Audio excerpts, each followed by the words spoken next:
elected president of the African Development Bank, Dr. Akinwumi Adesina, visits President Muhammadu Buhari.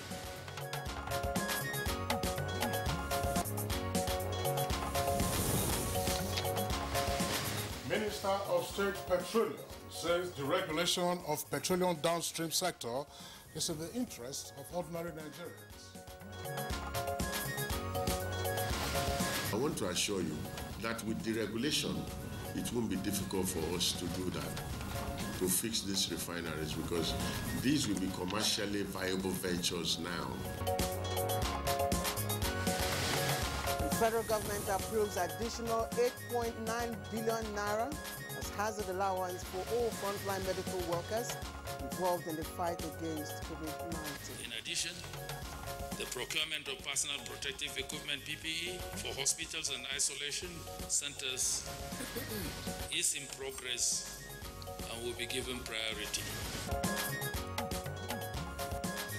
And on Good Morning Nigeria today, we shall continue our discussion on Edo 2020 governorship election campaigns.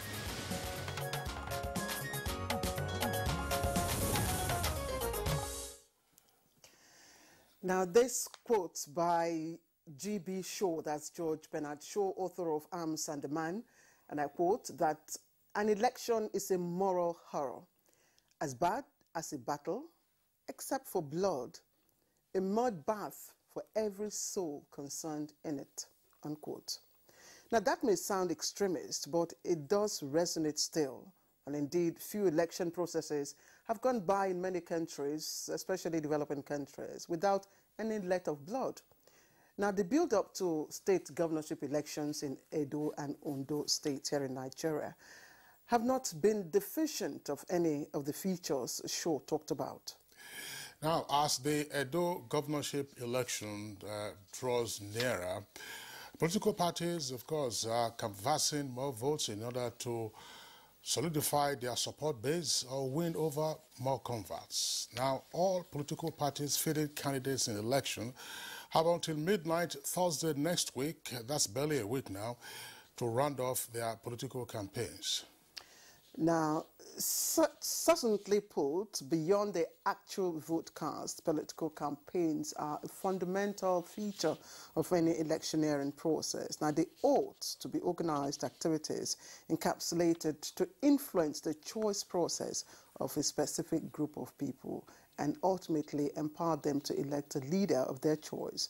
Now, just for emphasis, that I use the modal verb ought to reflect or connote a perfect situation. But as it usually turns out during every pro-election process, political campaigns are rarely what they should be. Absolutely, Claire. Now, political campaigns ordinarily are supposed to be the opportunities for canvassing votes. And it's expected that the utilization of a multiplicity of platforms, including rallies, advertisements, and other media messaging, candidates will take their time to explain their ideas, plans, and policies to the electorate, and usually in clear and concise language. But as it turns out, what we have seen in our polity oftentimes is that you have an admix of messaging plus mudslinging and character assassination. And usually also there's a departure from the core issues and the manifestos of either the parties or of the candidates.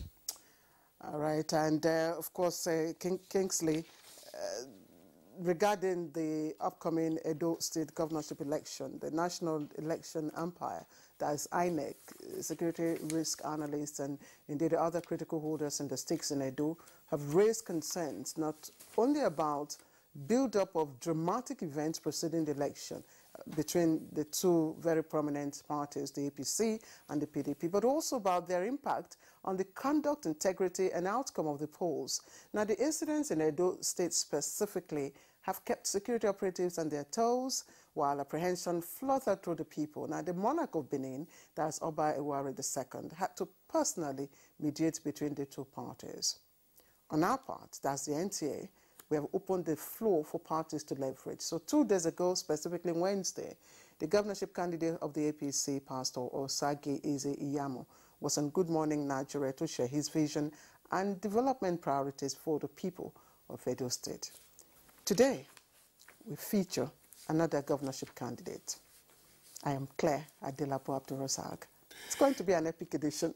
That's right, Claire. And I'm Kingsley Osadola. I join my colleague Claire to welcome you also to Good Morning Nigeria. The candidate we'll be featuring today is that of the People's Democratic Party, PDP, and that's the incumbent governor, Godwin Obaseki. He'll be, of course, our guest joining us from our Benin Network Center, and that will be during our discussion segment. Now, we, of course, have other parts of the program, as always, and those parts include business and newspaper review. As always, know that we're broadcasting from our Abuja headquarters studios right here in Nigeria's Federal Capital Territory. In a moment, Comfort Omodu will be giving us the highlights of the morning news. I don't believe that Comfort, otherwise you're ready. I am, of course. Good morning, Kingsley and Claire.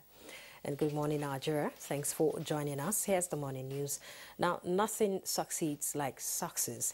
These were the exact words used by President Muhammadu Buhari to formally congratulate the newly re-elected president of the African Development Bank, Dr. Akinwumi Adesina, who paid him a thank you visit. The AFDB president, who served as Nigerian's Minister of Agriculture from 2010 to 2015, overcame stiff opposition to win a second tenure in office, earning him high praise from the president, who described him as a good ambassador of the country. And President Muhammadu Buhari says the heightened global concern around food supply systems, notwithstanding, his administration would neither waver nor lose focus in its quest for food security. At a crucial meeting of the National Food Security Council, the president reassured farmers of government's continued support for the various food enhancement initiatives and many more to come. The nation thanks our farmers for rising to the occasion and answering a national call. I am pleased to note that most Nigerians are taking advantage of the opportunities in the agriculture and the agri-business sector. I want to assure you that this government will continue to support these initiatives and many more to come. I'm confident that the commitment of the Nigerian government, ably led by President Muhammadu Buhari, and mobilization of all stakeholders, there's very strong expectation of high output during this harvest season. Because Nigerians are waking up to the belief that, yes, we should take pride in what we produce and consume what we produce. And to ensure the growth and development of the Nigerian economy, President Muhammadu Buhari has warned the Central Bank of Nigeria against issuing any kobo of the country's reserves for the importation of food items and fertilizer. The president gave the warning at the closed session of the National Food Security Council, saying he will pass it down in writing that nobody importing food should be given money. He emphasized the need to boost local agriculture as government rolls out the economic sustainability plans and sets goals for national food security. President Buhari also directed blenders of fertilizer to convey their products directly to state governments so as to skip the cartel of transporters, undermining efforts of successfully delivering the products to users at reasonable cost.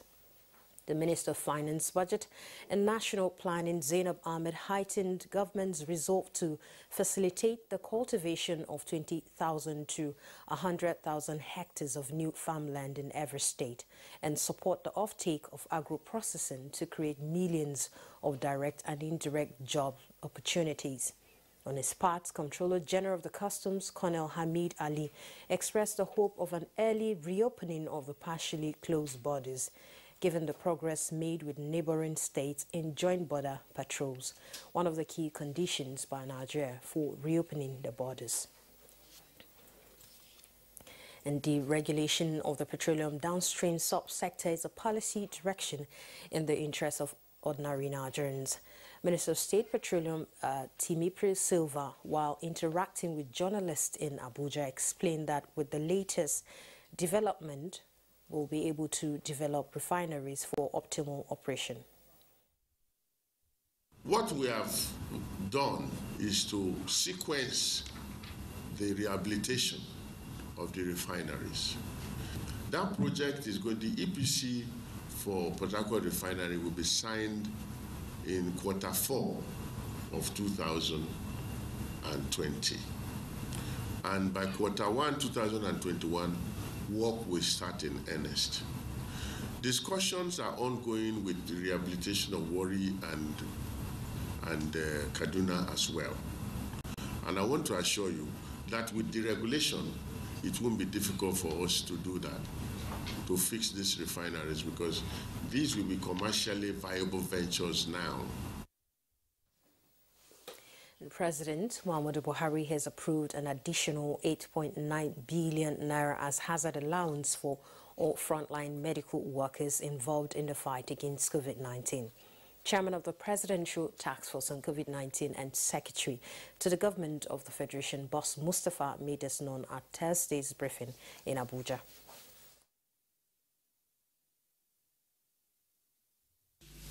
The procurement of personal protective equipment PPE for hospitals and isolation centers is in progress and will be given priority. We are in a global public health emergency situation, and we should eschew any action that will diminish the gains. 10% of the positive cases are children and adolescents, with more than half of them in the age bracket of 10 to 18 years. It is therefore pertinent at this point to renew the warning of the Presidential Task Force on the reopening of schools so as not to expose our children to the risk of infection. There's no doubt the reopening of schools and learning facilities must happen at some stage. We cannot run away from this. The education of our children is important, but it must be done in a safe manner, and we must continue to take responsibility. And the Nigerian Center for Disease Control and CDC announced 197 new cases of COVID-19 in Nigeria. This brings the latest figures of confirmed cases to 55,829 infections in the country. A breakdown of the new cases from 13 states indicate that Plateau recorded the highest number for the day with 83 new cases. Lagos has 48. Kaduna 17. The FCT recorded 16 new cases. Others are Ogun with 11, Katsina 7, Imo 4, Edo and Nasarawa states recorded 3 cases each, while Rivers State recorded 2 cases. The day's tally is completed by Bayelsa, Oyo and Osun states recording 1 case each. A breakdown of confirmed cases by state shows Lagos has the highest with 18,504, followed by the FCT with 5,391, and Oyo comes third with 3,210 cases. With the latest development, total number of active cases stand at 10,944, while 43,810 cases have been successfully treated and discharged, while 1,075 patients died from the virus, unfortunately. In another development, a mysterious evening fire at the Akure headquarters of the Independent National Electoral Commission, INEC, destroyed over 5,000 smart card readers for the October 10th governorship election. Shegun Ojelade, who was at the scene of the fire, reports that a fire which started around 8 p.m. razed the large container housing the card readers. Men of the Ondo State Fire Service who arrived at the scene shortly after the fire started were helpless, and their fire truck refused to work. INEC officials, including the National Commissioner in charge of Information and Voter Education, Festus Okoye, and the Ondo State Resident Electoral Commissioner, Ambassador Rufus Akeju, expressed shock at the incident. They said though the fire is a setback, it will not affect the governorship election. No life was lost to the fire. And that concludes the morning news. Good Morning Nigeria continues with Claire and Kinsley after the break. Good morning. All right, you're watching Good Morning Nigeria on NTA's network service. Time for business news with stakeholders in the power sector calling for proper understanding between electricity distribution companies, that's DISCOs, and their customers. Let's join our correspondent, Ronami Agirani, for details. The recent hike in the electricity tariff has generated mixed reactions from stakeholders in the power sector. On one hand, the distribution companies say the new tariffs do not affect all consumers and will eventually lead to better delivery, while others, particularly consumers, believe that the new tariffs will be extremely detrimental to Nigerians as a whole, but especially small and medium enterprises. Prince Will Okorie, an analyst in the power sector, has called for a proper understanding between distribution companies and consumers, stating that the Electric Power Sector Reform Act, which is centered around consumer protection and licensing standards, should be respected. What can be done now is let the federal government set up a committee to review that consumer protection component of the act, how it's enforced. And then the federal government need to really come up with a position, and NEC need to really do what is needful by setting up electricity consumer protection centers. Meanwhile, on the stock market on Thursday, 10th September 2020, all-share index went up 0.38%, closing at 25,520 points, compared to Wednesday's 25,424 points. Market capitalization closed at 13.3 trillion naira, gaining about 1 trillion naira from Wednesday. Gains made were as a result of top-tier stocks like Zenith Bank, MTN Nigeria, and Guarantee Trust Bank. With business news, I'm Ronami Agirani. All right, many thanks to you, Ronami, for the business package. Let's move on now. Newspaper review is coming up right now.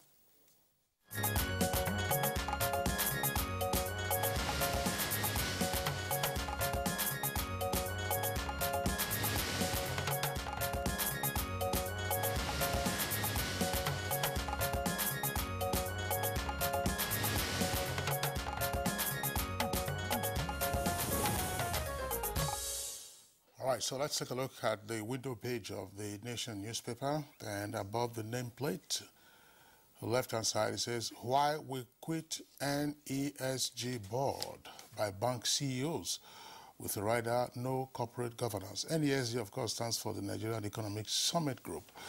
It's been a very influential group for more than a quarter century now.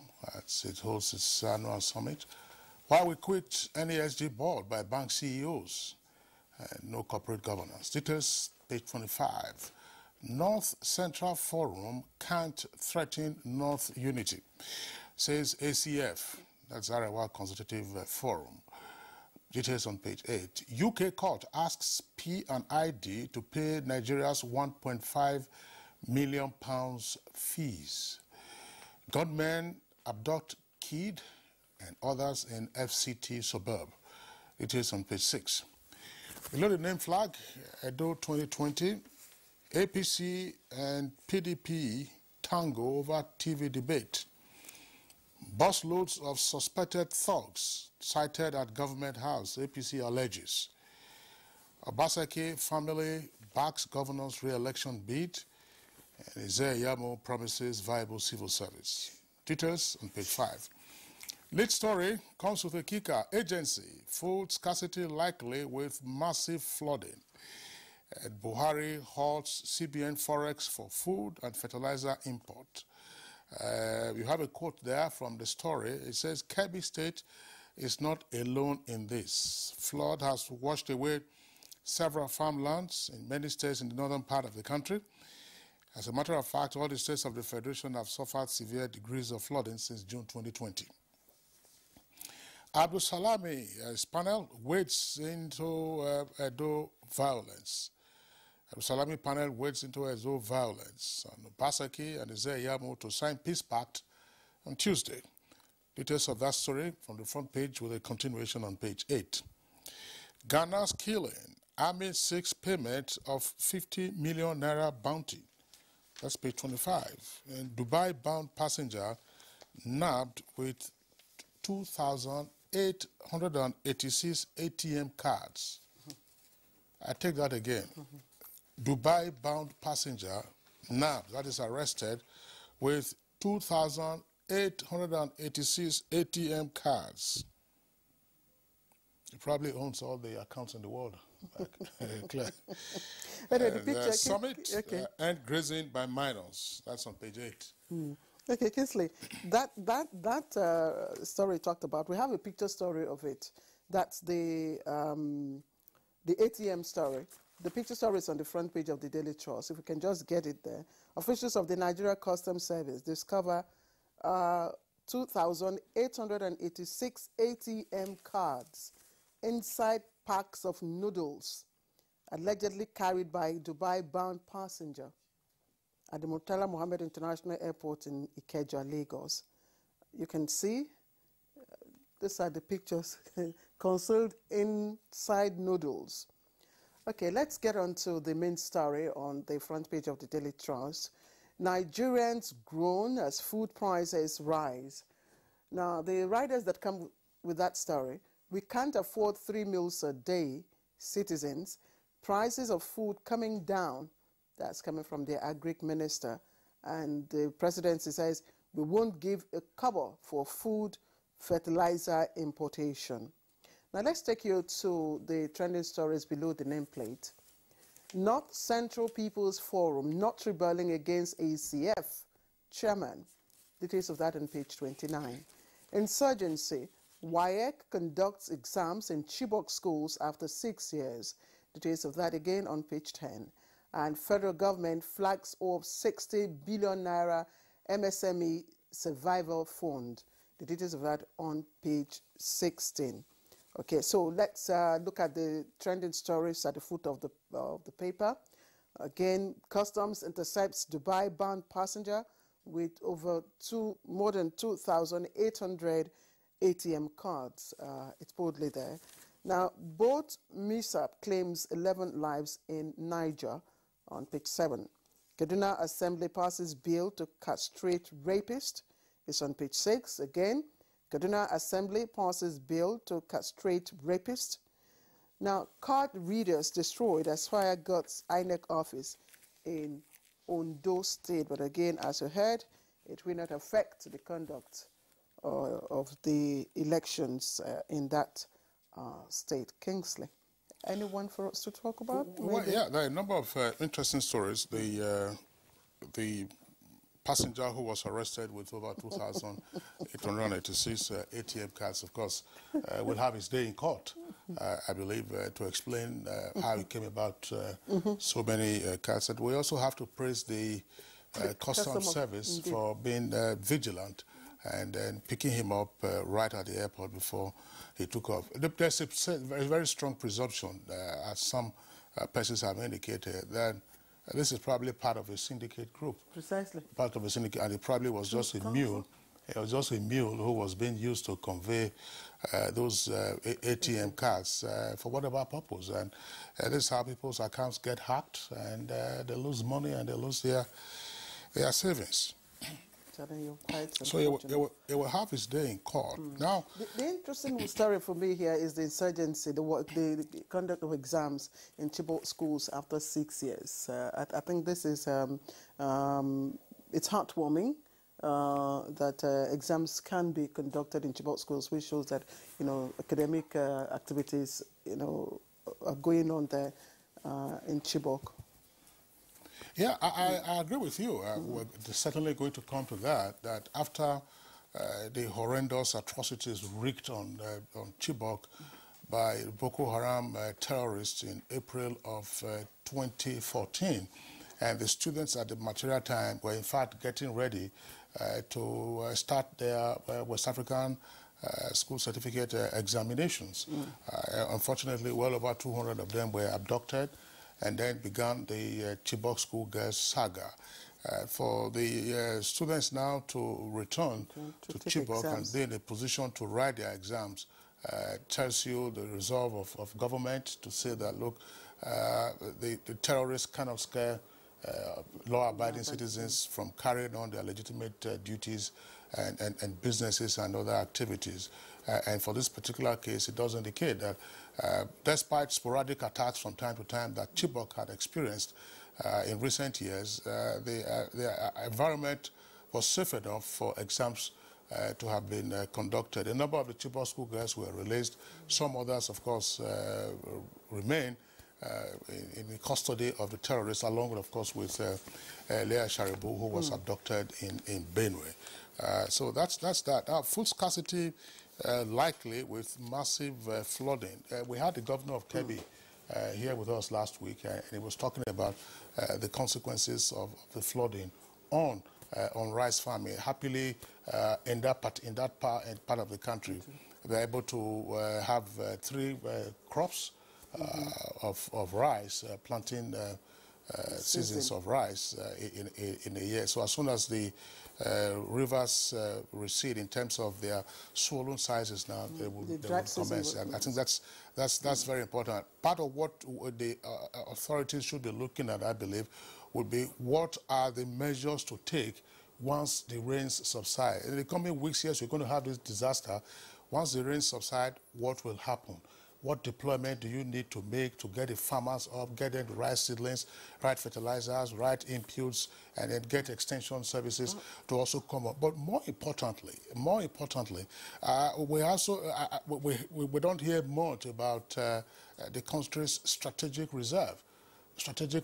Yes, during the coronavirus pandemic, when relief materials were being distributed, the president, of course, ordered that supplies from the strategic reserve be used for such distributions. Now, if you depleted those strategic reserves, did you then replace them? I think that's part of what we have to worry about. Indeed, and there's just a new warning from NISA of more floods to come. So I guess we'll all be on the alert. But that's it from... Yeah, just before you let's the other story, yes. Just before we'll wrap this up. Well, I'm sure the information will come out in the public domain, because when you read a story earlier about the Kaduna State House of Assembly approving castration as punishment for convicted rapists. Now, part of the story I was reading here also indicates that, all right, there was an initial tweet about the passage of that bill, and then after a while, the tweet was deleted. So are they standing by the story? Has the bill been passed? Does it prescribe castration? Do we have in any jurisdiction in Nigeria where castration is a punishment for rape? The country is suffering from an epidemic of rape, no question about that. But would castration be a sufficient punishment? And some persons would argue that that flies in the face of the constitutional provision that even where you have a death penalty imposed on a convict, it doesn't mean that you'll be chopping off the person's body and watching him bleed to death. There are ways of carrying out death penalty, but with castration then suffice. But it's a significant issue that we'll watch out for in future. All right, Kingsley, thank you. Let's take a short break now. When we come back, today we're featuring the PDP governorship candidate, Dr. Godwin Obaseki. Don't go away. NTA College Jos, an affiliate of Ahmadu Bello University Zaria, is currently admitting students for its ordinary diploma programs in television journalism, television production, and television engineering. Interested candidates are advised to obtain relevant information concerning eligibility at our website at www.ntatvc.edu.ng or marketing department of any NTA station nationwide. For further information, contact Assistant Director, Marketing, NTA TV College Jos on 0803-314-4383 or the Academic Office of the College on 0806-980-9807. Announcer, Registrar. All right, welcome back. Good morning. Nigeria is broadcast live on the network service of the NTA from our studios here in Abuja. Before we kickstart our conversation today on the continuation of Edo 2020 governorship election campaigns, let's listen to Victor Azu's backgrounder to set the tone for our conversation.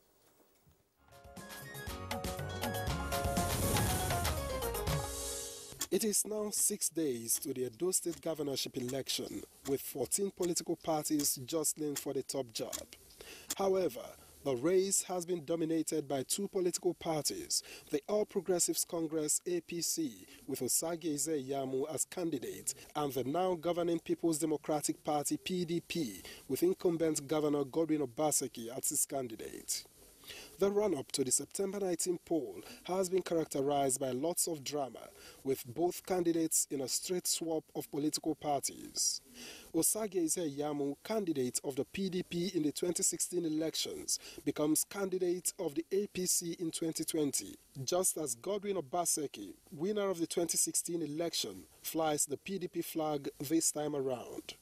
Both candidates have, however, hit the campaign trail with a fierce determination to win over the electorate. While APC's Yamu is selling what he calls the simple agenda, which talks about employment creation, infrastructure development and security, among others, PDP's Obaseki promises to reinvigorate the successes of his first term by upgrading developmental projects, including the Edo Basic Education Sector Transformation, Edo Best. Both candidates have been campaigning hard and talking tough, a situation which creates the fear of possible violence. This has led to appeals for peaceful and issues-based campaigns and elections from stakeholders, including the Oba of Benin. Please, I want to beg you, I want to plead what I want to hear from both parties. From today, you have visited us, you want to assure me one way or the other. We work together with pastors together, not different. Because you are working. As D-Day inches ever closer, the Nigerian Television Authority, Africa's first and largest television network, is providing the opportunity for candidates to discuss the issues, with Osagie Yamu of the APC taking a stand on Wednesday. Now, as the PDP candidate Godwin Obaseki, already seated in the studio, sells his manifesto, Nigerians, particularly those from Edo State, will be hoping that the days ahead will remain focused on the issues and a peaceful election.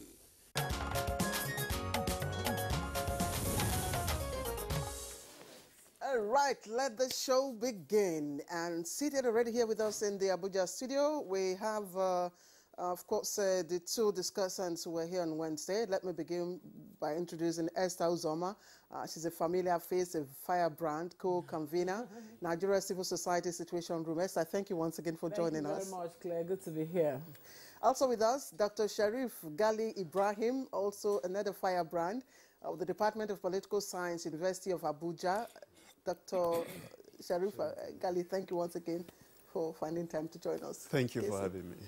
All right, and from our Benin Network Center, we would like to welcome His Excellency Godwin Nogagase Obaseki, who is the candidate of the People's Democratic Party, the PDP, in the Edo 2020 governorship election. The elections, of course, are due on the 19th of this month. That's just about 8 days from now. Your Excellency, a pleasure to have you with us on Good Morning Nigeria.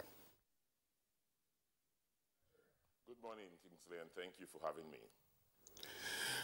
All right, so we'll begin the conversation with you, Your Excellency, as a candidate of the People's Democratic Party, and take some questions before we bring in our other guests here in the studios, and we'll revert to you from time to time. Now, you are seeking re-election as governor of Edo State. In 2016, you ran on the platform of the All Progressives Congress, and you were successful. But observers indicate already that this year's election is like no other that the state had witnessed, whether as the old Bendel or even now as Edo State. But from your own point of view, Excellency, what is also different about the 2020 Edo governorship election, and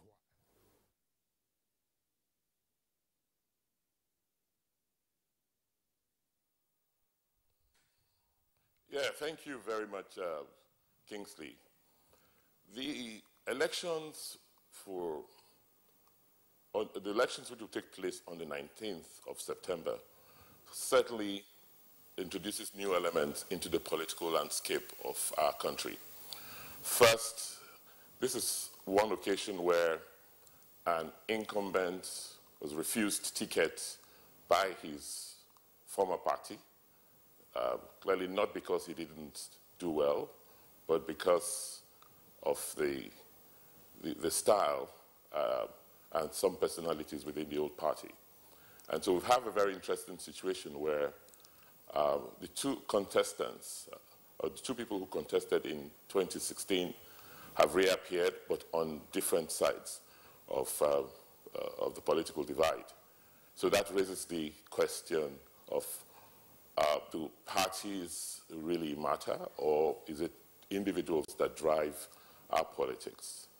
The second issue at stake is that what is really, why am I recontesting? Why am I seeking re-election? All observers will agree that in the last 4 years, we have undertaken fundamental changes in the structure of our society in Edo State, in terms of accountability of government to its people, in terms of programs, driving programs, even in terms of its politics, ensuring that people begin to get the benefits or the dividends of democracy, as has become a popular usage. So those fundamental changes certainly have led to shifts and uncertainties in certain areas. And so this election is to test whether those changes, those fundamental changes we've made in our society will hold or will revert back to the old order. And what are some of these changes? First, our approach to governance, to demystify governance and the office of the governor, that the office of the governor is powerful to the extent that the Constitution makes it powerful. It's powerful to the extent that it responds to the needs of its people. And the governor is not there for himself, he's there for the people and not just for a clique. That is being tested in these elections. The second thing that's been tested is programs. The programs of our government, is it touching the lives of the people of Edo State? Look at what we've done in education. See what we've done in infrastructure. Look at what we've done in food production. And also in terms of the rule of law. Are these policies and programs, like we said, they have upset the apple cart, and therefore these elections will be to test whether the beneficiaries of our programs, the beneficiaries of the changes we have made, are prepared to come out to defend those changes. Do they see them as what they really require, or do they want to go back to the old order? Because if you look at it, I am a new entry, a new participant in the politics of Nigeria. My opponent has been there since 1999. And so the difference is very, very clear.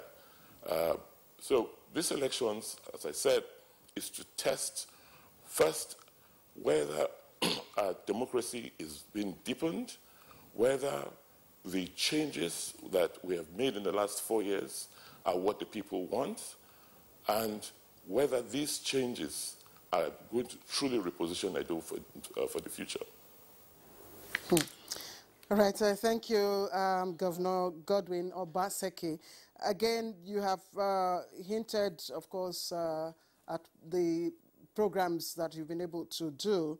But I know that your opponent is flying a simple campaign message, which is,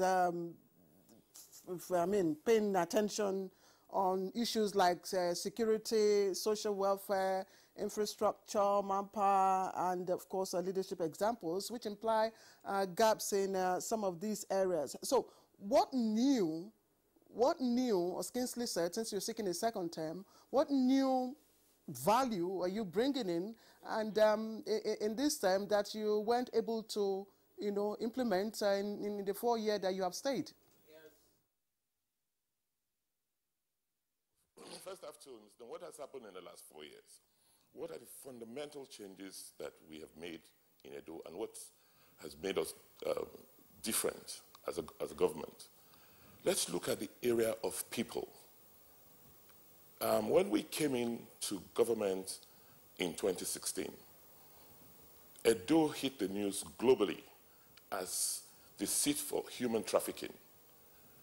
The kids did not want to live at home, anywhere else but home. So they would take very dangerous and hazardous journeys across the Sahara, trying to get to Europe through crossing the Mediterranean.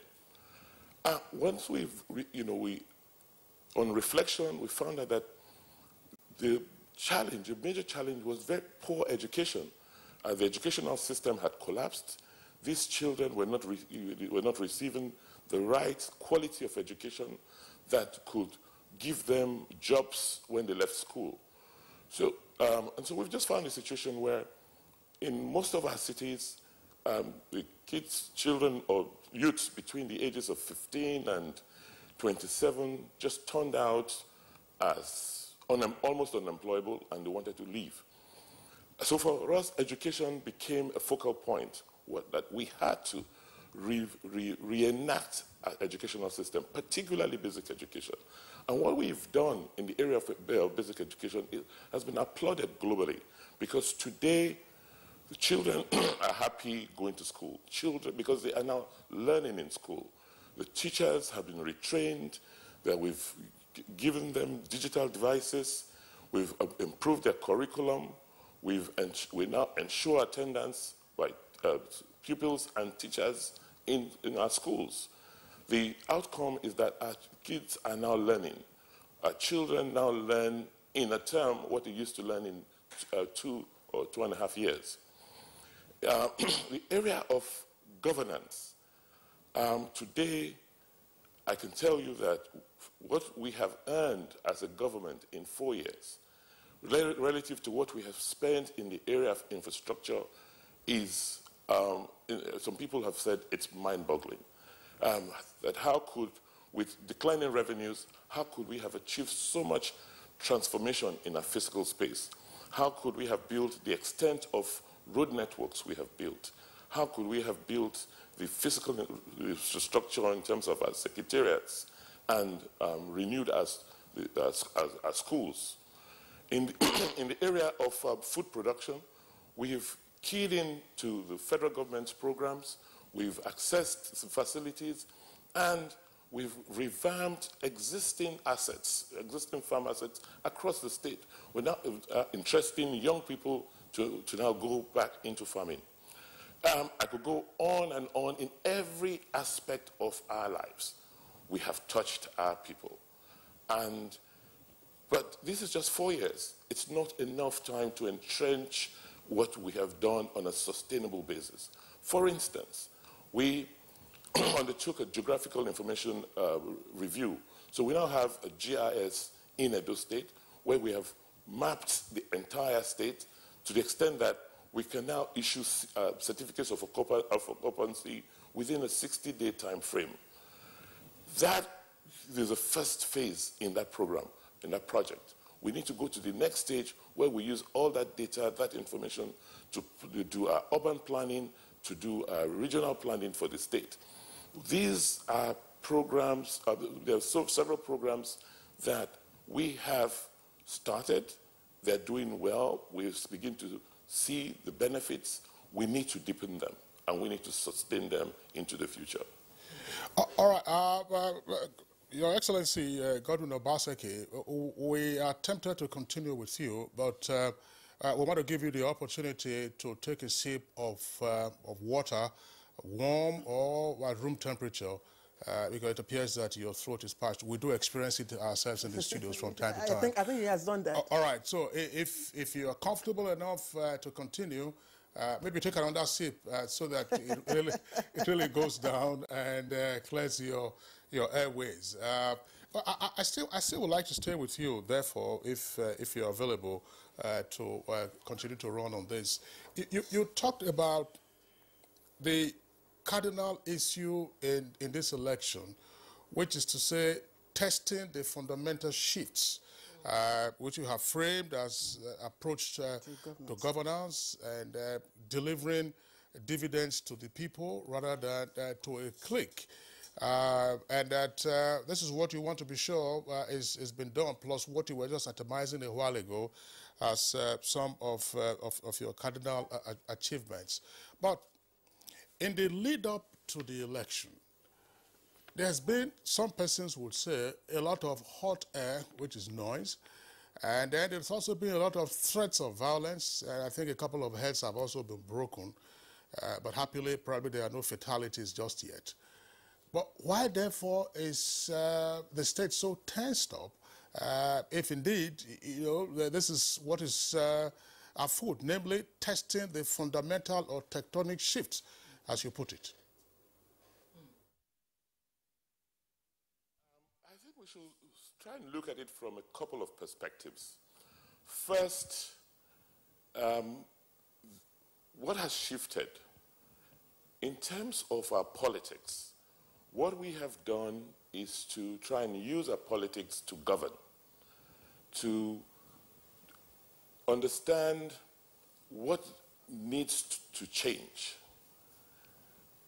The issue of the way we've always organized our politics and our parties, I believe that in the last 4 years, that has changed significantly. In the past, we relied on thugs and enforcers to drive our politics, not necessarily our programs, because, some of the people who governed before me never truly believed that the people could matter and the people could express themselves. So you had an army of, you had an army of people on the streets claiming to either be politicians or political enforcers. And when I got into office, I realized that these people, these non-state actors, were extracting so much from government resources, particularly at the local government levels. Revenues that were due to local governments were being collected by these individuals as payback for their political participation. And that meant that the local governments, which is the base of governance, was almost comatose in the state. So part of what, so when you do an analysis of the violence or the threat of violence, is that some of these displaced actors became unhappy that they didn't, their jobs had been taken, even though we had offered them alternatives. But they had become too comfortable, too wealthy on feeding off state resources, that for some of them it was unacceptable. So they've gone back, so their political masters have now aggregated them, and they've called themselves all sorts of names, including lions and tigers, and want to believe that they can continue to access political power using the old tools from the past, which is violence, and not trying to convince the people that they now have, that the people should, vote for them or sway the people onto their side. What we have done in the last 4 years is that we've gotten most, bulk of Edo people to have a stake, to see that they have an interest, a stake in our democracy through the way we have governed. So part of the threats of violence or, noise about violence you hear is principally coming from those actors and their bosses. They say, well, we will come back to power by force using the tools we've always used in the past. It doesn't matter what the people say. It doesn't matter what the people want. All right. Thank you very much, Your Excellency. When we started our conversation this morning, we took a quote from Bernard Shaw, and he says, an election is a moral horror and a mud bath for everyone concerned in it. And we have seen, this displayed in the build-up to the election, specifically the Edo, governorship election, as Kingsley earlier indicated. But you were quoted once to have said in one of the interviews you granted that you will tame potential lions and tigers who plan to derail or disrupt the conduct of the elections. I'm wondering, Your Excellency, if you have really mastered the peaceful act of taming lions, you know, and all that. So if you have, how are you dealing with the issues of violence and ensure that it doesn't, you know, it's not what bootmakers are predicting? I think the way we've looked, we've looked at it is first to emphasize the tenets, the real core elements of democracy, which is to say, look, rather than just sit out mudslinging, hiring thugs, get on the campaign trail. Go to every ward in the state. Go and sell your message to the people. Go and convince the people that you have something to offer and that, that they can achieve their aspirations, their goals through the democratic system we have in place. And we've gone around the 192 wards preaching our message, our messages, and preaching peace. And say, look, at the end of the day, the best way to tame, the lions, the political lions and tigers is through your PVC, to ensure that you go in there, and because you are in the majority, they do not have the force, they will not have the force of people to undo what majority of our citizens have decided on. The second is to continue to appeal to the law enforcement agencies. I mean, it's quite interesting that even though I'm the chief security officer of the state, I've been attacked severally. When we went to the Inspector General of Police a couple of days ago, we listed 13 incidents of attacks by the opposition party against my party, PDP.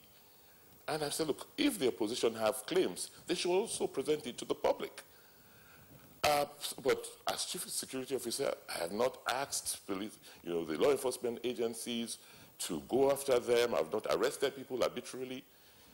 Where the police has even gone ahead to try to do its job legitimately, they have found ways to try to go and get these culprits released and try to avert the court process. As I speak today, despite all the cases of violence that have been reported, not one has been prosecuted, even though I am the chief executive of the state. So it says quite a lot. And lastly, we've continued to preach the message of peace. When we had the meeting, the peace meeting at the palace of His Royal Majesty, the Omonobade Ukwa Polo, I hugged Pastor Sage Zeyamo and to tell the world that, look, we're close, we mutually respect each other. But the problem is not with the two actors, myself or my opponent. There are other non-contestant actors, Some of them are political people, political actors. Some of them have business interests. They are the ones who are propelling the violence in the state. They are the ones, interestingly, they have always been actors in the politics of the state since 1999. And this is the way they used to run the politics. So for them, the Obaseki style is very strange, and therefore it must be curtailed because we have to go back to what we're used to, which is using the voice on the streets to harass people, to try and enforce their wishes or desires. All right. Thank you very much, Governor. Again, just to note 2 points before we pop our next question. On Wednesday, when we had the candidates of the All Progressives Congress, Pastor Sage Zayam, would join us from our Benin Network Center, we did announce to our viewers that you would be available either yesterday or today, and happily today you are around. There were some issues that he raised that we said you will have the opportunity of responding to those issues. If you have an aid memoir, that should be helpful. But otherwise, we'll remind you of some of the things that were said, not the character assassination or mudslinging that everyone is complaining about, that has also been the feature of this election. So just before I come to that, for the benefit of our viewers, The point that the governor made a while ago is as follows, that the two leading candidates permitted, without meaning to be disrespectful to the other candidates in the election, they know each other very well. And by the way, they come from two very prominent families in Benin. There's no question about that. Everybody knows the two families. But, Your Excellency, one issue that came up from our conversation on Wednesday has to do with the claim that, yes, you are driving infrastructure, you are revamping education. It's that they say you govern by MOU. That's the so-called Memorandum of Understanding. And that there isn't much that you have to show for it. What's your reaction to that claim? For me, it's ludicrous. It's really, laughable. First, as government, you cannot go into transactions, particularly with the private sector or private businesses, without having an understanding which is documented. I am not surprised because when I came in as governor, I couldn't find one investment which the state government made during the tenure of when Pastor Isaiah served in government, when my opponent served in government. All the claims, all the investments they made using public funds were all bankrupted. And it shows that no thorough analysis, no deeply thought agreements were put in place before these transactions were entered. I put to him that he should show us one investment that was made while he served either as chief of staff or secretary to government in Edo State for 8 years that exists today. So I'm not surprised that they do not understand the meaning and the import of having, agreements or memorandum of understanding as a basis for interacting or a basis for engaging the private sector. And it's not far-fetched. If you look at the background of my opponent, he's always been in government. He's never worked in the private sector, never done anything outside of government. So, so he may be challenged in understanding what MOUs mean and why they are necessary. But let's even go to the MOUs we have signed. Every area where we have engaged with the private sector, is it in terms of electricity? We signed an MOU with partners of Azura while I was the chairman of the economic team, and that project was delivered, and it's there today, right? The bulk of the electricity there goes into the grid and not for our use, and as a result, we went back, signed another agreement with another private sector player in terms of Osiomo Power. If you come to Benin today, you see the construction is complete, and by next week, the switch on will be done. The evidence is all there because we've interacted with several other players, electricity regulators, and so forth and so on. In terms of a modular refinery, it's there. What my opponent does not understand is that unlike in 1999 or 2003, the world has changed. Information technology has taken over. So there is an extent to which you can lie. Because facts can be checked. Pictures don't lie. The evidence is there on ground. So if our claims are true that we only sign MOUs and there's nothing on ground, why are Edo people cheering us?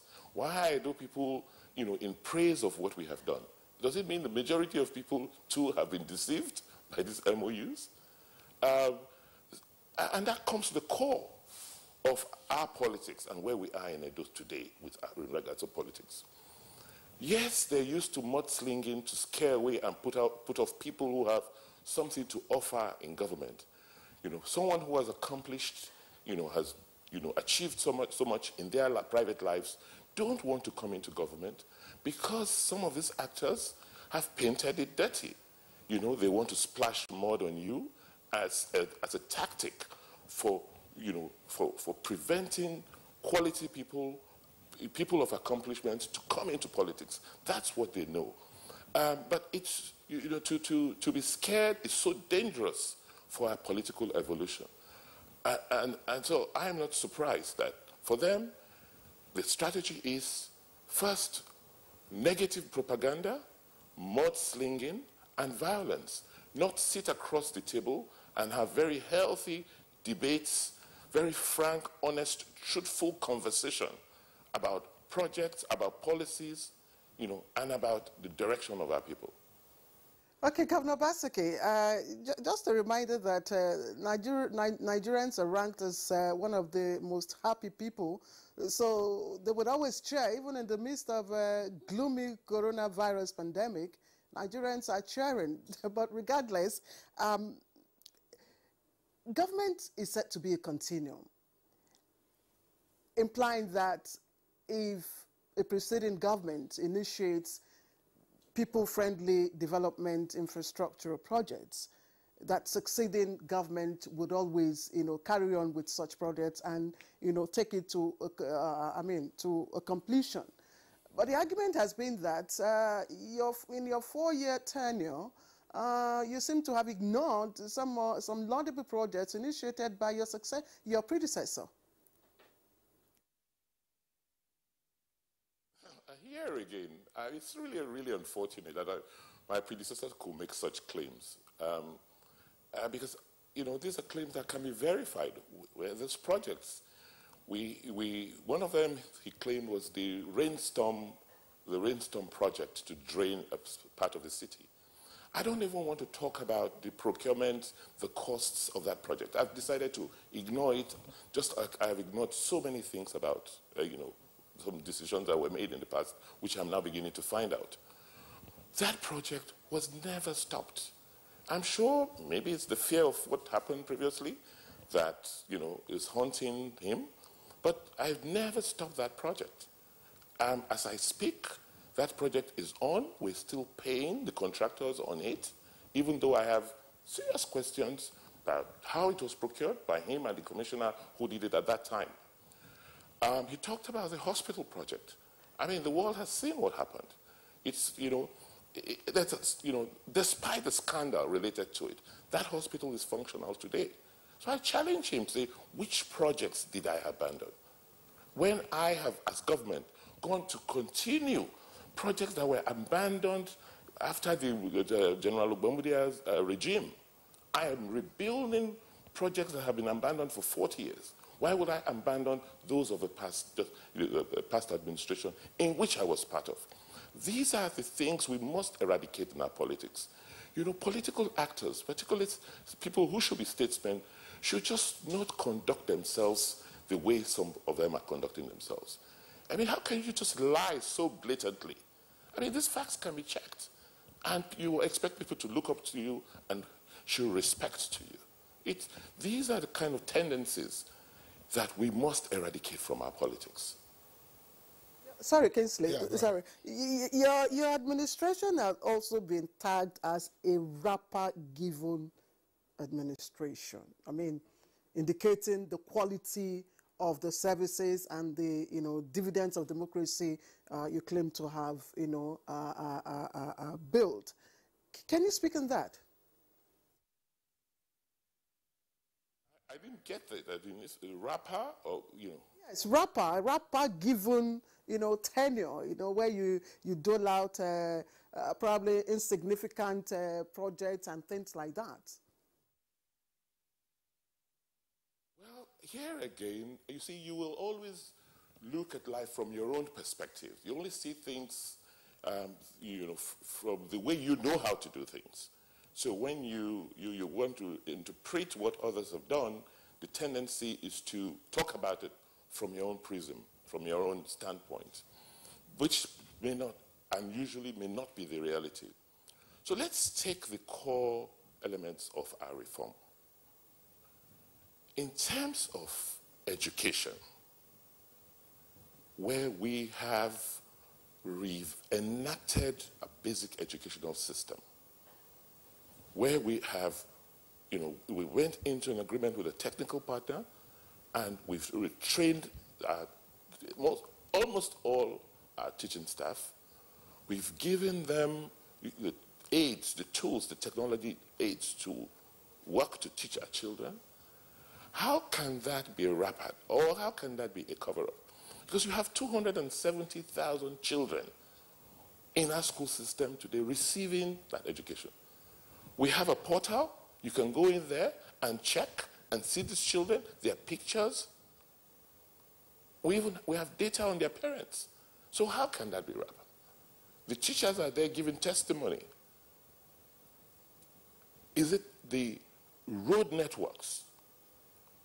We just don't tar roads, we tar communities. We go into an area and we fix the infrastructure within the community. Is it the broadband that we've introduced? We went into another MOU with a main fiber provider, and they've laid 400 kilometers of fiber across Edo State. Can that be wrapped? It's there. But these guys, in terms of when they governed, never even imagined that government could achieve this. So for them, it's a mirage. For them, it doesn't exist. And it's so wild where you are propagating, you're saying, this, this government has done nothing. And the people are looking at them and say, where are they from? Are they from this planet? Can't they see the buildings? Can't they see the physical structure? You are denying that a building exists. You are denying that a physical structure exists, even if you want to deny, some policies. Today, we issue certificates of occupancy in Edo State within a 60-day time frame at no more than 50,000 naira. It never happened in Edo State. Since the creation of Edo till date, only 2,000 certificates of occupancies have been issued. In the last 1 year, I have issued almost 10,000. So for them, it's a mirage. But the people who have applied for them own them. So I think that's the fight. That's where we are at, and that's why the elections or the activities leading to the election are so intense, because there's such a fundamental shift that has occurred. And those actors who played in the past see themselves as highly threatened that after the 19th of September, they will not be relevant. Because today, they have to defend, their past, their political past. I am not going in to ask questions. We have just gone out to do the things we told our people we were going to do. And our people are now responding. And so what's their reaction? Lie? Say what exists doesn't exist, bring out your boys, call them lions and tigers, and tell them to attack the people. That's where we are. But there's nothing like the will of the people. They will be overwhelmed come September 19th. Well, thank you very much. But just before we bring in our two analysts here with us on the studio, I wanted to take this question. How challenging has it been for you engaging the gear for what you refer to as the fundamental shifts in governance? And before the voting, are the people behind you in this challenge?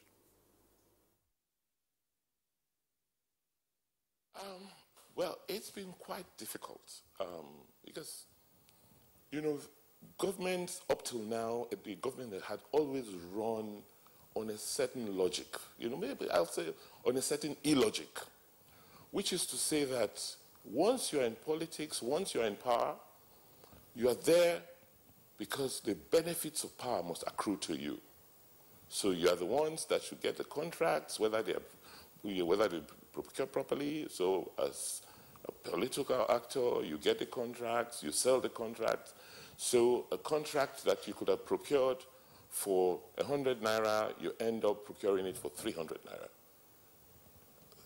But here comes a government that says, sorry, we don't have enough. Instead of procuring that contract at 300 naira, we will insist on 100 naira so that we can do 3 of those projects, not 1 as it used to be. Because the population is growing, there's a youth bulge, we have a social crisis, so we've got to put all we have, no matter how little, into projects for the people. Clearly, it hurts, because that is how, some of them have lived all their lives. So you say, what is your business? And they cannot tell you this is what they do independent of politics. So those shifts have been harsh. Some of the people, affected are close to you. Some of them are even family. So to that extent, it's been tough, but it's the right thing to do. That's the only way we can get out of the mess we are in, using democratic tools. Sorry, I just trying to remember the second part of your question. Do you have the people backing you up in this challenging effort of engaging the gear for a fundamental shift, even though the outcome of the elections could, of course, give out the numbers? But in the lead up to the election, do you have the people who say, yes, what you are doing in trying to shift the gears is right?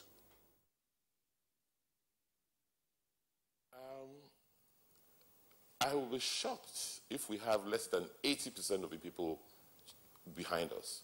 And the reason for this is as follows. First, you could see the rapid transformation in the social and business landscape in Edo State. In 2016, at best, one flight came into Benin every day. Today, not less than 7 flights coming into a city on a regular basis. People cannot be coming in such large numbers if something is not going on here. Today, you find that you go to the markets, you go to areas where businesses are conducted, and people are so happy they can see their businesses growing, because you don't find these touts, these hooligans, come to harass them, come to extort them. And so you can see that for most people, even market women, small traders, that burden of extra paying and extra taxation to private individuals have all gone. So how do you expect them to feel? Parents, most people were withdrawing their children from public schools because no education was being offered. You can imagine somebody who drives a motorbike for a living, sending his child to a private school because, the public schools were not offering education. Today, these people are now moving their children en masse from private schools into public schools. Not because the infrastructure has been improved, but because there is now learning, and they can see the difference in the lives of their children. So all of this, they're not fools, they're not stupid. They know that they're beginning to benefit. They can see they have a stake in government, in governance. They have something to lose if some of these policies are derailed. And therefore, they've all come around. You can see they're the ones cheering us on. At our rallies, the award rallies, I was amazed to see the amount of support we have across the state. Unlike our opponents who were rallying in local governments, and you could count how many people came out for those rallies. We did not purchase any crowds because we went to those communities and people came out en masse. The second aspect is that people also fail to remember that I have now moved into a much stronger and more popular platform, the PDP. The political DNA of Edo is PDP, in alignment with the region. We were struggling to try and sell the other party and the promise. And the people began to believe. And the moment that impunity and lawlessness was exhibited in the party, the people said, you know what? It's not about the party, it's about you. Wherever you go, we will go.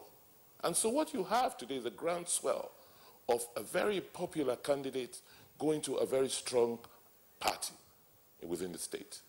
So I don't see where they're going to come from. The only way out is to do what they're doing, just perpetuate violence and create a perception of violence so that people either don't come out or the elections are postponed. All right, thank you, Governor Obaseki. Thank you. We'll just pause you for a while, just to say that it's actually the electorates have the final say of you know, which political party is more popular, and that, of course, will reflect in the outcome of the elections at the end of the day. But let's come back to the studio. Esther, I'll start with you, and let me start with the approach to governance, which the governor talked about. He says he in his first 4-year tenure, he had demystified governance. That we would expect that would reflect in the conduct of political leaders, at campaign grounds and any other campaign platforms, isn't it? Have you seen that in the Edo build-up to the elections? Well, that phrase, the mystification of governance, perhaps is one phrase that civil society have always, propagated for. What it means, if you ask me, is more access, openness, their budget on the net. If you apply for documents, you get it. Freedom of Information Act being, I think that is, it doesn't mean anything more than that, the mystification of governance. It can also mean, more access to the person of, who the CEO. So generally, one thing for sure that has happened in Edo State is that I doubt if people are really interested, because you have interested in what? The demystification approach. In who is in charge. They just want to have a good life. Over 2 million registered voters, less than 2 million, about 1 million or so that have taken the pains to collect PVCs. So you find that the destiny, really, of Edo people, the next 4 years lies in the hands of this very silent, about less than 2 million, 1.8, 1.4 million people. That is it. Yaga Africa did bring a survey of recent, talking about perception of persons to certain institutions. They stated that 46%, quite high, of people do not have faith in INEC. 46% of persons in Edo State do not have faith in INEC. That speaks a lot. But however you ask, is it 46% of persons with PVCs or 46% of the tigers and the lions? They make so much noise. So, but that is it. But generally, there has been a level of ease of approaching, institutions. If you ask me in Edo State, you make requests, you are answered, or at least there's a courtesy of a response, if you send in a memo. Now, His Excellency raised a very fundamental point, that this politics will define whether it is about the person or the party. The Supreme Court has said it over again, that votes belong to the party. But in this country, continually we see that our politics, governance, is always driven by what? Individuals. So you find superstars who emerge, they just become bigger than the institutions. Sometimes that's why the people are always overreaching the law and all that. They just become superstars. Suddenly you find, sometimes, be it in the FCC, police and all that, they just become so powerful. They are all over, they're so powerful, you can't approach them. With profound respect, it's easier for persons to assess, approach, criticize. We don't see that state. They don't have records of of imprisoning, critics like you find in Kaduna.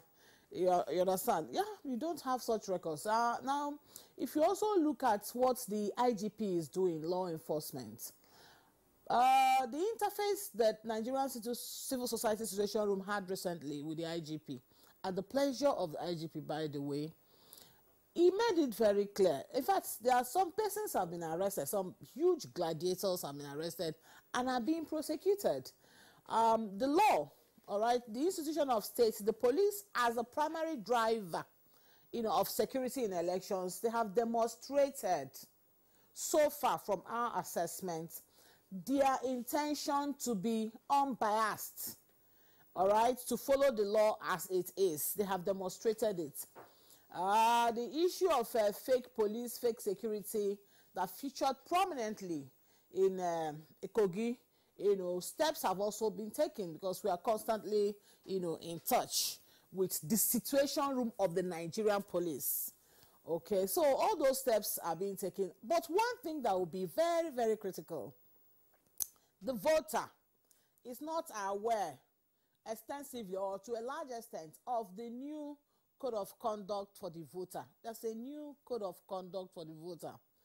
Voting is anchored on possession of PVC. But if you come without a face mask, you cannot vote. These are dimensions of, access to the ballot that eventually the law will interpret.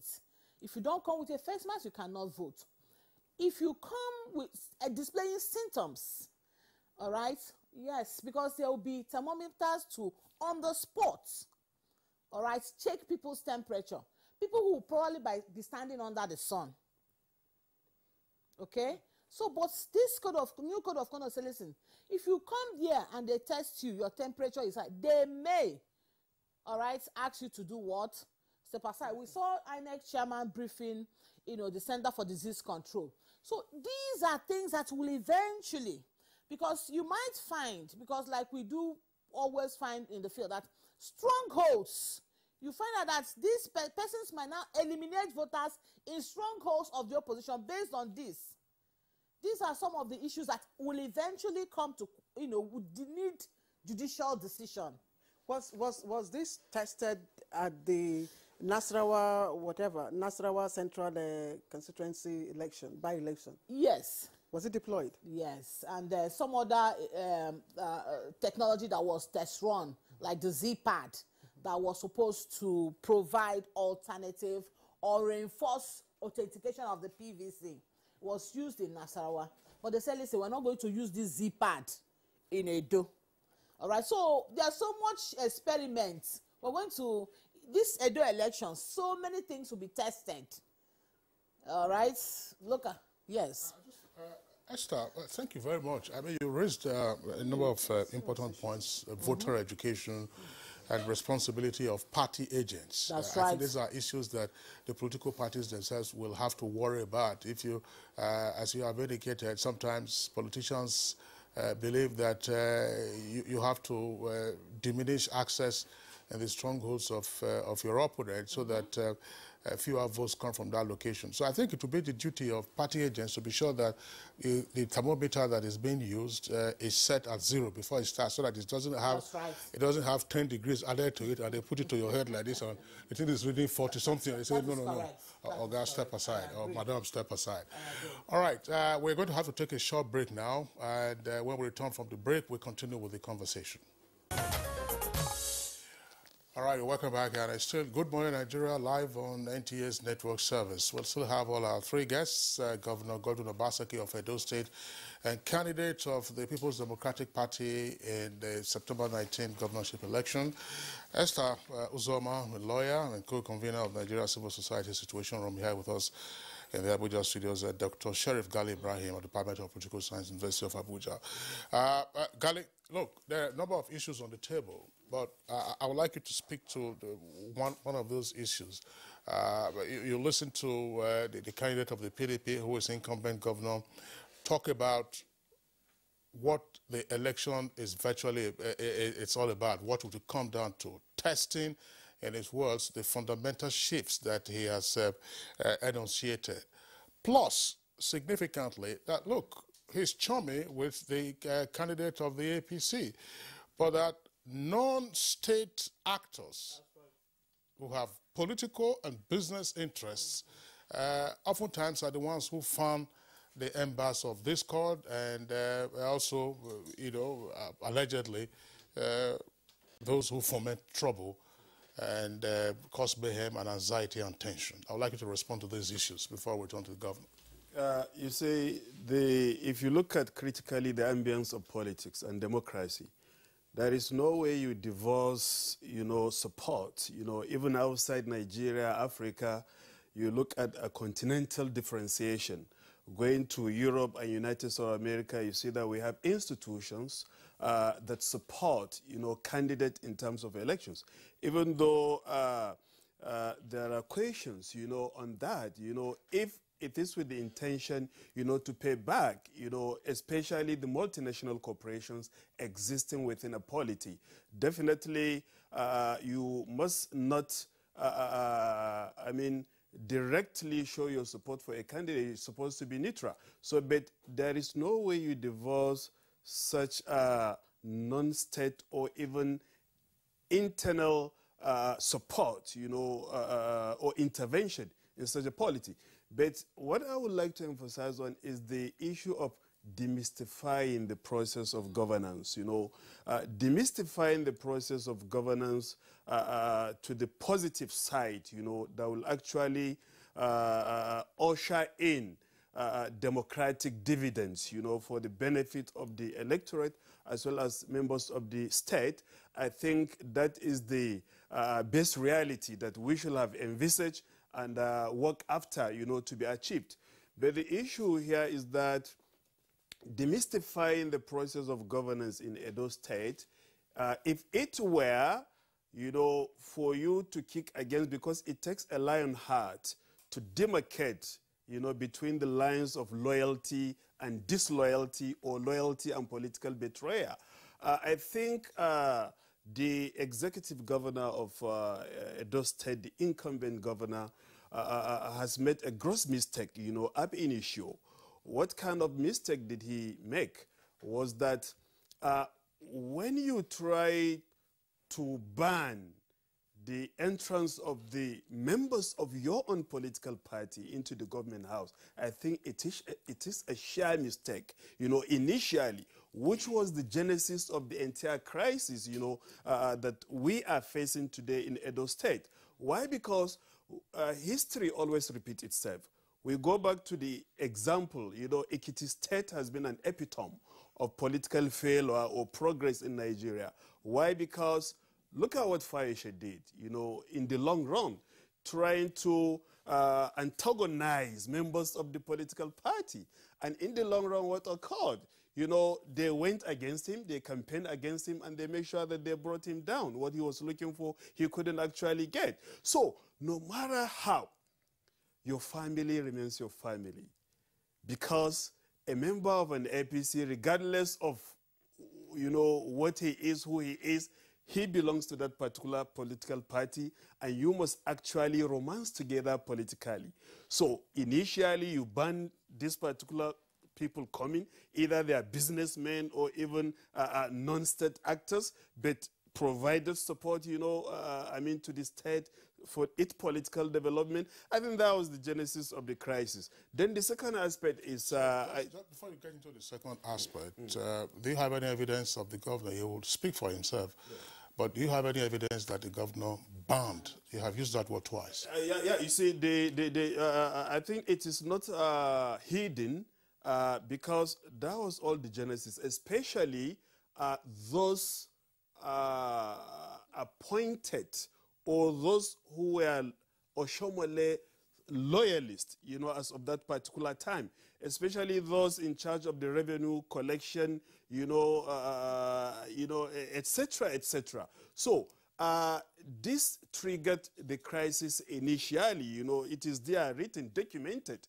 The newspapers have carried us this news, but he will actually add on that. So the second issue is I want to emphasize on is the issue of plagiarized political campaign slogan. Looking at make Edo great again, this is exactly what we've seen and heard, from Donald Trump. of United States of America, make America great again, so make Edo great again. I think Governor Godwin Gase Obaseki, I like the name, should have actually made a shift, in that particular slogan, not to have copied or plagiarized the Donald Trump's campaign slogan or mantra. And I think they also share some characteristics, to that extent. Why? Because Donald Trump divorced his own political friends. And that is why even those appointed by Donald Trump were resigning, leaving him in office. And that is why we experience also resignations of some commissioners as well as other members of the State House of Assembly who try not to show their allegiance, to the governor and belong to the other camp. So these processes are processes that are antithetical, to political progress and development. So the issue of the conduct of the Edo governorship elections comes 19th September. The governor himself, I think, is a big figure in this particular trend. Why? Because it is going to be legitimacy by result. The assertions of 80% of the Edolite, behind him, the legitimacy by result will actually speak for him, as he just asserted. And one major issue here is that the opposition claim that how could Obaseki earn the support of the masses in Edo State when he has not built road? Allegedly, this I'm trying to paraphrase what Oshomole himself said, that he has not built primary schools. He has not built secondary schools. He shut down College of Education. He shut down School of Nursing, and he shut down the Central Hospital, which he said sooner or later it will start actually functioning, or it has been functioning. So these are all trends that and allegations, the negative campaign process that we have been, canvassing, on. So he need to demystify these particular allegations, in order to just that. Then another issue is the issue of the fundamental changes. And the incumbent governor has been discussing about the fundamental changes in education, training, digitizing the education process. I think in contemporary Africa or even Nigeria, there is no way you digitize education, technology without having a stable power, in the state. So I think it will serve as a mere speculation or something out of reality, because anything digital goes with electricity. And you're just telling us that next week, the power station will actually be commissioned. So meaning it is a peculiar issue with Nigeria and Africa for you to have, because there is one state in United States of America that generates and supply power more than the entire sub-Saharan Africa. So I think that should have been a priority before digitizing the economy. So we must... Gali, thank you. Incidentally, the governor, of course, is still with us, so that he has time to respond to other issues. The analogy to Trump would not seem quite opposite. He's not the presidential candidate; he's a governorship candidate, and Trump has a number of issues. You have seen Trump's relationship with the guns in the U.S. You've seen Trump's relationship to other races other than whites in the U.S. And so on and so forth.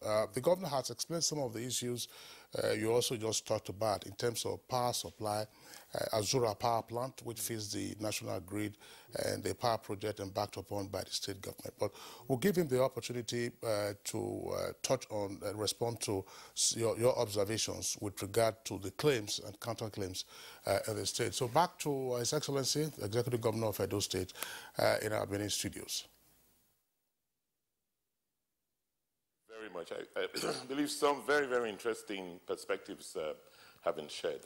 Let me link the issue of demystification of governance with that of low voter turnout. In the past, you see, we just noticed that in Edo State, political participation was very, very low. Not because the people were not enlightened, but like was pointed out, they had become disinterested. You know, for the average person to go out on election day, there has to be an incentive. What is the need for me? Why am I going to vote? What does this mean to me? What some of the actors in the past have done that reduced our politics to one where people come out to be paid to vote. Because they didn't see a stake. But today I can tell you that if we go in for the elections of the 19th, I have almost 200,000 to 300,000 parents who have a stake in my continuing as the governor of Edo State. And they will go vote their interests. We have thousands of market women and men, thousands of businesses who are going to come out to vote their interests because they have seen the difference that in the last 4 years, their businesses have prospered because of the changes that have been undertaken by us.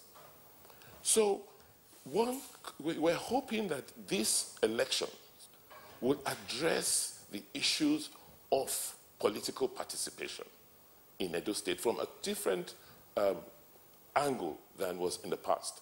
And therefore, what's the opposition doing? Scaremongering, creating the fear that there will be violence, people will not be safe. So as a tactic to reduce political participation in the state. And I think that should be, noted.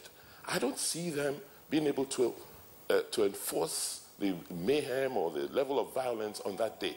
But that scare, that rhetoric of war is what they are propagating.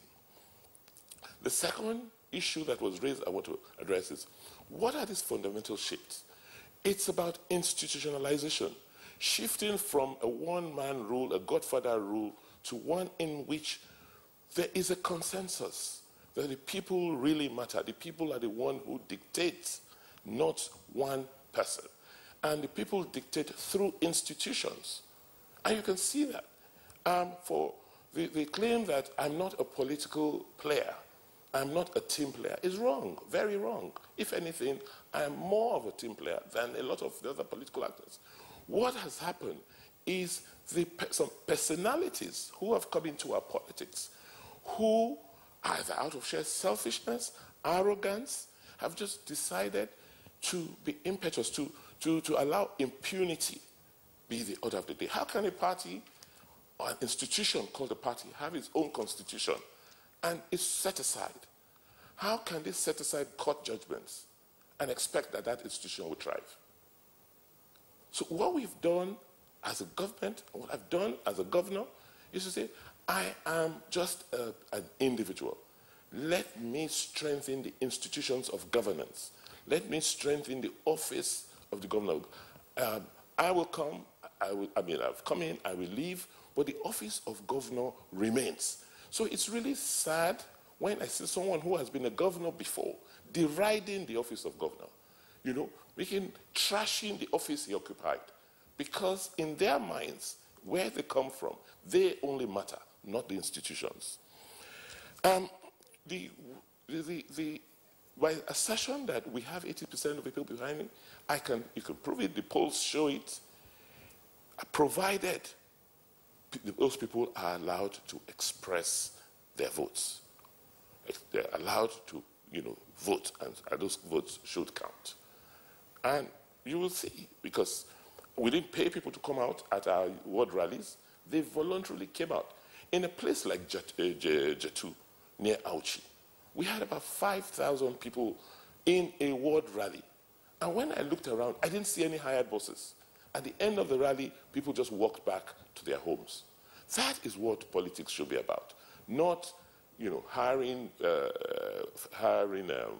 fans or hiring followers and moving them from location to location in the guise that you are campaigning. Somebody talked about Shomole loyalists. It's a fallacy. If you look at it, the current government today, the governor, the deputy governor, the secretary to government, nobody could have been more of an Ashomole loyalist than us. But when you see someone unravels himself, betrays a cause, deceives you, I mean, you then realize that, wait a minute, what is going on here? We all joined this cause, this political fight, because we said we wanted to emancipate our state. What I am doing today is what we agreed to do in 2007 or 8 when he came in. So nothing has changed for us. Much has changed for him. And you can see that attitude he took to the national level, and you see it cost him his jobs. You talk about resignations. You have those resignations. Yes, in any political fight or engagement, there'll be two sides. He's decided, to play his politics the way he wants to play it. And certainly there were people, because we were all one political family, there are people who are aligned to him. There are people who share some of his own views and tactics about governance, that everything is purchasable, that people are expendable. But there are many more people who just know that, look, politics is about my interests, it's about some ideals, it's about some goals, and they have stayed with us. And majority of people are like that.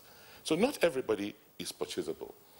In terms of what we have done, creating a digital economy, a digital society, yes, digitization is most effective, is most useful when you have the energy behind it. But you don't have to wait till you have 100% of your energy source and energy supply before you start the process of digitization.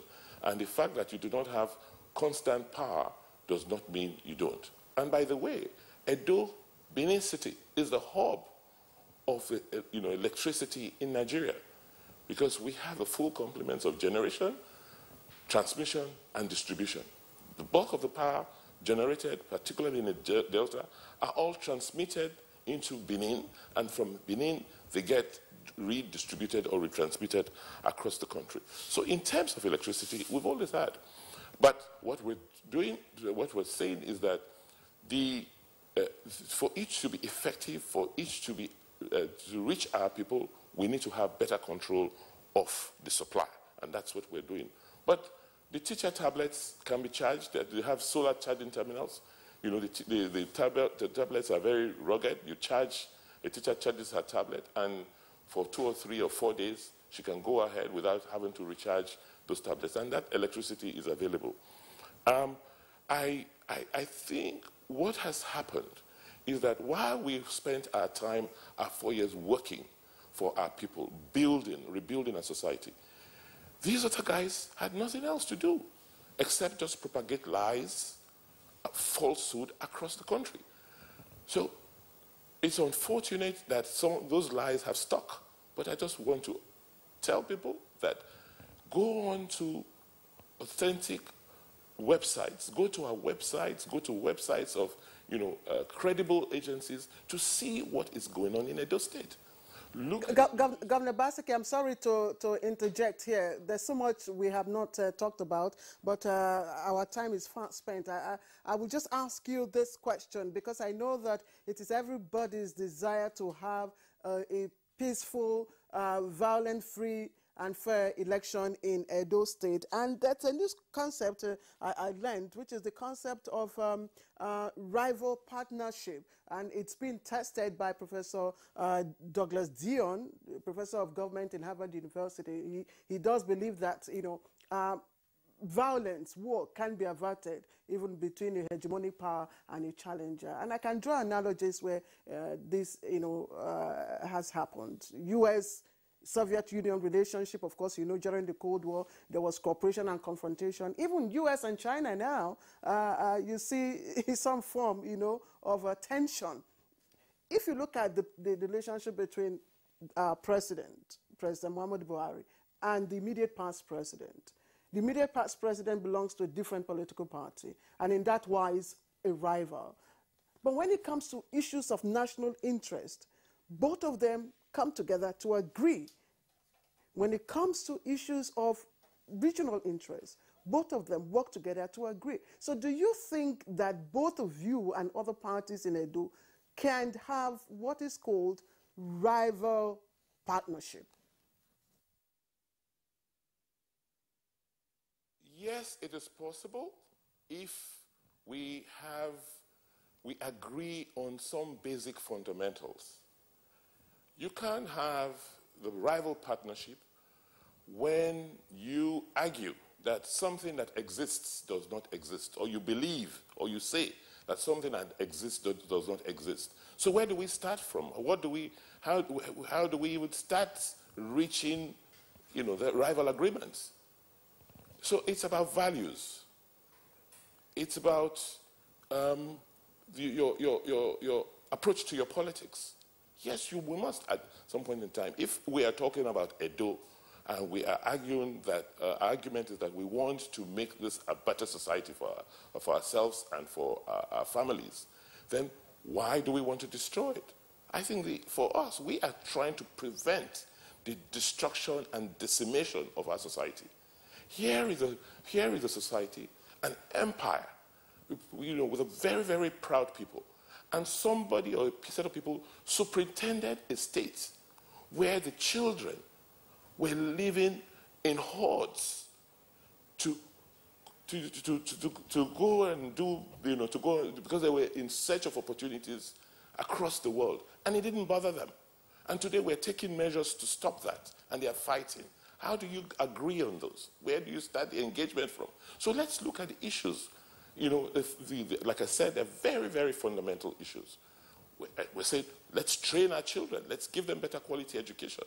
Someone will say, yes, I will do it. But I say, where's the evidence that you ever, you were ever interested in doing this? You had the opportunity, you did not. So it's not about, I will provide water, you didn't provide water. No. It's about that you don't even believe that we should provide water. You're just mouthing it. Because once so I think... All right. Governor Obaseki, we're on the home stretch of this conversation. We are virtually wrapping up now. We still have some tweets to take, but I want you to take this question along with, shall we say, your closing thoughts. There are still some issues hanging. One, there's a claim that you outsource jobs to non-Edo indigents. That's one, it was raised on Wednesday. And secondly, that yes, you are working, it is acknowledged by some of your supporters, but that the level of indebtedness of the state is huge, and that it could have been otherwise. I want you to respond to this. That's local capital flight, if you like, the heavy indebtedness of the state, plus what should Edo people expect from you if you were re-elected? Thank you. Here again is a bundle of lies and misinformation. When I took over in 2016, I retained all the contractors that my predecessor used, and most of them are still working with us in Edo today. Secondly, all the other smaller contracts, the rebuilding of our schools, the tarring of our inner city roads, were all done by Edo-based professionals and business people. Jobs were not outsourced. Why are so many people coming into the state with their own capital if we are taking the capital out? Where is all that capital formation that has gone on extensively in Edo State coming from in the last 4 years? Clearly, that is not true. What the issue is that I refuse to give jobs to people who do not have the capacity to do the jobs. Because I said, I am not going to give a contract to construct a road for 300 million naira per kilometer when that road can be constructed for 70 or 18 million naira per kilometer. Because I'll get more roads constructed if So that's the issue. Let nobody be deceived about the arguments about flights and all of that. No. If you don't have a construction company, why would I give you a contract? So that you can go and sell that contract to someone else who has a construction company? That's the issue. The second issue, Kingsley, just remind me again, I didn't take notes on it. You have a lot on your plate. Indebtedness. That's very interesting. I'm Well, here again, I decided to keep quiet and not to, because I cannot extricate myself from the previous administration, even though I didn't make all the decisions. When the previous administration came in 2008, the total indebtedness of the state was about 40 billion naira. By the time that administration exited in 2016, the indebtedness had gone to 160 billion naira. That was not my creation. In the meantime, between 2008 and 2016, the state earned almost 1 trillion naira. And if we did an objective assessment and a forensic audit of what was created in those 8 years and compare it with what we earned and what we borrowed, there will be huge questions. But I am not looking to the past.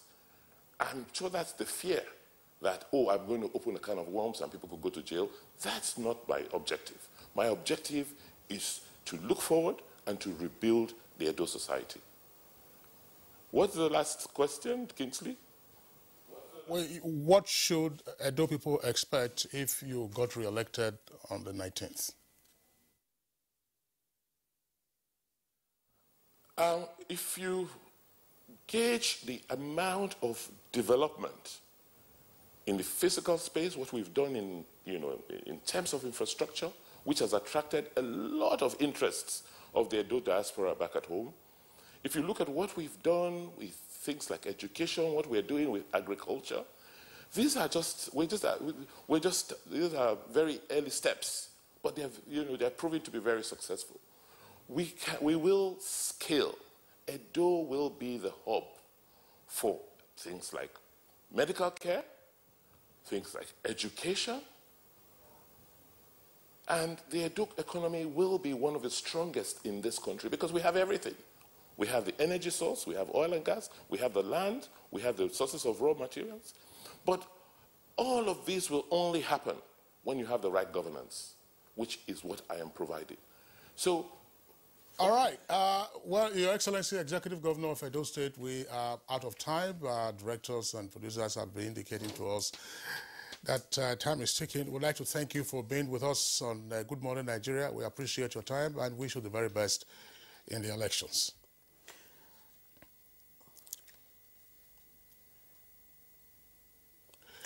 All right. Also here with us in the studios. I thought we could just read out the tweets. Well, I understand we're out of time for the tweets.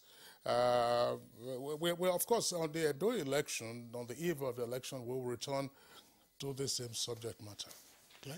All right, Kingsley. So on that note, let me quickly appreciate our guest, Esther Uzoma, co-convener, Nigeria Civil Society Situation Room. I know you have a lot to say, but please keep it for at the time Kingsley started.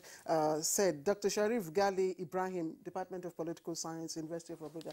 Thank you also for finding time to join us. All right, Kingsley. All right, so that does it for us today on Good Morning Nigeria and indeed for the week. We thank you for tuning in. The program returns Monday, same time, 7 o'clock in the morning. Until then, as the advice goes, stay safe and be well. Coronavirus isn't gone yet. I'm Kingsley Osatomo. And indeed, you can also stand with us and, of course, stand against rape and rapists. I am Claire Delabo Abdurrazak. Bye-bye.